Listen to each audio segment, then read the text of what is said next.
کر رہا ہوں جن سے قرآن مقدس نے منع کیا ہے، لیکن پیٹھ نہیں کرنی قرآن مجید کو جی، یہ بڑا گناہ ہو جائے گا۔ اور بابا اصل پیٹھ تو یہ ہے، قرآن نے یہودیوں کے بارے میں کہا نا کہ انہوں نے کتاب اللہ وراء ظہورے، اللہ کی کتاب کو پیٹھ پیچھے پھینک دیا۔ آپ کسی یہودی کے بارے میں پڑھیں، تاریخ میں نہیں ملے گا کہ اس نے ادھر یعنی پیٹھ پیچھے سے مراد یہ ہو کہ کنڈ کر کے بیٹھ گئے ہوئے، یہ مطلب نہیں ہے۔ مطلب یہ ہے کہ تورات میں لکھا تھا کہ آخری نبی پر ایمان لانا ہے، اس حکم پر عمل نہیں کیا تو اللہ نے کہا انہوں نے پیٹھ پیچھے پھینک دیا۔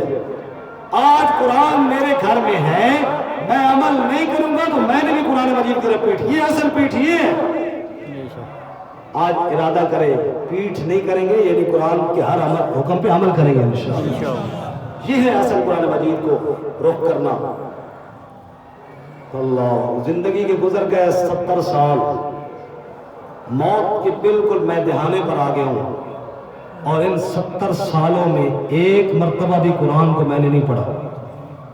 70 سالوں میں ایک دفعہ بھی میں نے نہیں سنا قرآن نے کیا حکم دیا ہے۔ تو پیٹھ کرنا اور کس کو کہتے ہیں؟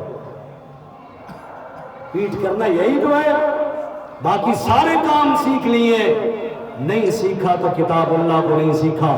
محشر کے دن میرا رب جب عدالت پہ لگائے گا تو میرا نبی شکایت کرے گا، وقال الرسول یا رب ان قوم اتخذوا هذا القرآن مہجورا، اے میرے رب ان سے پوچھ انہوں نے کیوں قرآن کو چھوڑ دیا تھا۔ اس وقت کیا ہوا؟ میں عمرے پہ جا رہا ہوں، راضی رہو جی راضی رہو، یہ تو میں کرتا ہوں، لیکن جو اس کی زمین پہ پلاٹ پہ قبضہ کیا وہ کیوں نہیں دیتا؟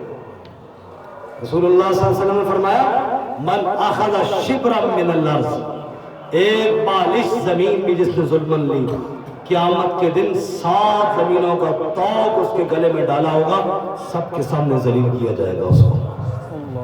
یہ مجھے نظر کیوں نہیں آتا؟ یہودیوں کے خلاف، عیسائیوں کے خلاف، ہندوؤں کے خلاف میں تقریریں بھی کرتا ہوں، سٹیٹس بھی لگاتا ہوں، واٹس ایپ پہ، فیس بک پہ پوسٹر بھی شیئر کرتا ہوں، ہندوؤں کی رسمی میں اپنی شادی بھی کرتا ہوں۔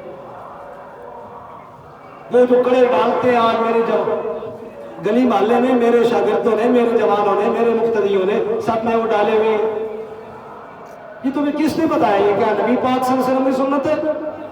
تم نے ہاتھوں میں کڑے ڈالے ہوئے ہیں، تم نے جناب عورتوں کی مشابہت اختیار کی ہے، وہ جناب پیچھے پونیاں اور پاندریاں لگائی ہوئی ہیں۔ کون کون سا رونا روئے بندہ؟ کام وہ کہ میرے نبی نے فرمایا من تشبہ بقوم فہو منہم، جو کسی قوم کی مشابہت اختیار کرتا ہے وہ انہی میں سے ہو جاتا ہے۔ اللہ، زندگی گزر گئی، آخری بات کروں، باتیں تو بہت ساری ارادہ تھا لیکن وقت نہیں ہے۔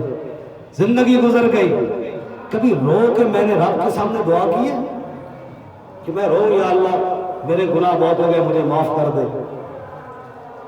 ایک دن کی ہے، تنہائی میں بیٹھ کے رات کو تہجد کے 2 نفل 4 نفل پڑھوں اور روں یا اللہ میرے گناہوں کو معاف کر دے؟ جب بھی کی ہے رسم والی دعائی کی، آ جاؤ جی میں دعا کرنی ہے، حضرت تسی میرے سے دعا کرو۔ میں کہوں میرے پیٹ میں درد ہے تو قاری صاحب مالک صاحب ذرا تسی ہائے ہائے کرو، کیوں جی میرے پیٹ ہی درد ہے، ہائے ہائے دوسرا بندہ کرے۔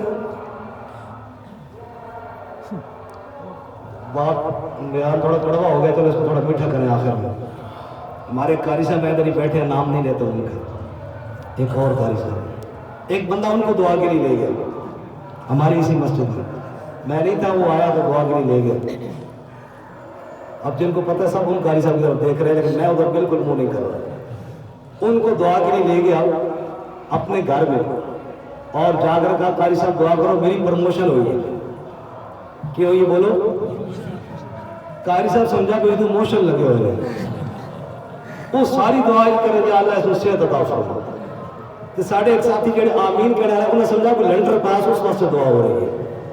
دعا کرنے والا پروموشن والے کے لیے موشن کی دعا کر رہا ہے، آمین کہنے والے لنڈر کی آمین کہہ رہے ہیں، دعا ہو گئی۔ دوسرے دن یہ باپ نے پوچھا بھی ان صحت تک کی عالم نہ کہا، صحت میری ٹھیک ٹھاک ہے، اللہ نے بندے ہو میں نے موشن نہیں لگے میری پروموشن ہوئی ہے۔ اچھا کہ میں سمجھا میرے موشن لگے ہوئے۔ ہماری دعائیں اس حد تک رہ گئی ہیں، مذاق بن گئے کہ نہیں بن گئے؟ حالانکہ آپ دعا مخ العبادہ، عبادت کا مغز اور نچوڑ دعا تھی۔ تو اقبال تڑپ کر کہنے لگا رہ گئی رسمی اذان روح بلالی نہ رہی۔ آج ہم رسمی مسلمان بن گئے ہیں۔ میرے بھائیوں چند باتیں میں نے اس لیے عرض کی ہیں کہ رسومات سے نکل کر رسمی نہیں اصلی مسلمان بنے۔